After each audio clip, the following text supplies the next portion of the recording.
बिस्मिल्लाहिर्रहमानिर्रहीम। अस्सलामुअलैकुम। खुश आमदीद आरफा किचन यूट्यूब चैनल में। आज मैं आपके लिए लेकर आई हूँ खट्टे आलू की मज़ेदार रेसिपी। आज हम बनाने वाले हैं जो बहुत ही मज़ेदार और आसान होंगे। खट्टे आलू बनाने का बेहतरीन और आसान तरीका आज की वीडियो में आप देखिएगा। प्याज और लहसुन को अच्छी तरह मैंने कटिंग करके वॉश कर लिया था और लहसुन भी इसी के अंदर मैंने ऐड किया हुआ है। और ऑयल में ले रही हूँ आधा किलो। पहले इसको मैंने अच्छी तरह गर्म कर लिया, फिर इसके अंदर मैंने प्याज ऐड किए। और अगर आप घी यूज़ करना चाहो तो घी भी कर सकते हो। प्याज़ों को बहुत ज़्यादा नहीं मैंने ब्राउन करना, बस हल्का सा इसको फ्राई करना है।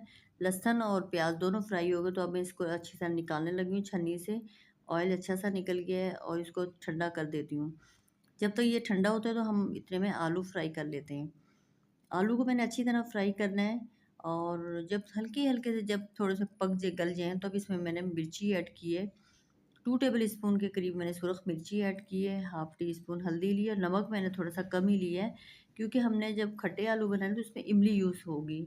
और फिर अगर नमक बहुत ज़्यादा ऐड कर दिया तो हमारे फिर बहुत ज़्यादा वो नमक बहुत ज़्यादा हो जाएगा ऐड।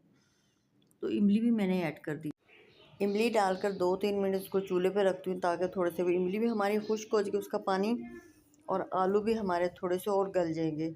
और ये जो सा प्याज मैंने रखे थे ये भी अच्छे से ठंडे होंगे। तो इसको मैं अब करूँगी ग्राइंड। थोड़ा सा पानी डालूँगी। 6-7 मैंने हरी मिर्ची ऐड की है। ये देखें इतना अच्छा ये हो गया है। अब इसमें मैं ये ऐड कर दूँगी और पानी मैंने बिल्कुल थोड़ा सा ही इसमें ऐड करना है, पानी ज़्यादा नहीं करेंगे। और ये इतने मज़ेदार सालन बनता है, लेकिन आपने ये ख़्याल रखना है कि प्याज़ों को हमने बहुत ज़्यादा नहीं ब्राउन करना। प्याज और लहसुन ये दोनों इकट्ठे ही हम करेंगे फ्राई, सिर्फ थोड़ी देर के लिए।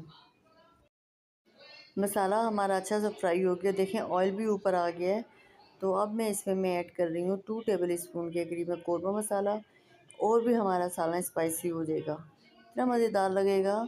और अगर आप नहीं डालना चाहें तो आप स्किप कर सकती हैं। वैसे ही हमारा सालन बहुत मज़े का बनेगा। जिस तरह मैंने बनाया ना आप भी बनाना, देखना आपके सालन बहुत मज़े का होगा, सबको बहुत पसंद आएगा।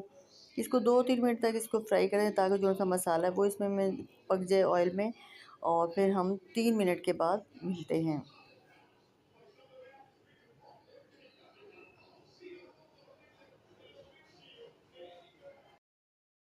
सालना हमारा माशाल्लाह से बिल्कुल रेडी हो गया। धनिया गार्निश कर रही हूँ। अब मैं आपसे इजाज़त चाहती हूँ। मुझे दुआओं में याद रखना, अपना ख्याल रखना। नेक्स्ट वीडियो में मिलेंगे। अल्लाह हाफिज़।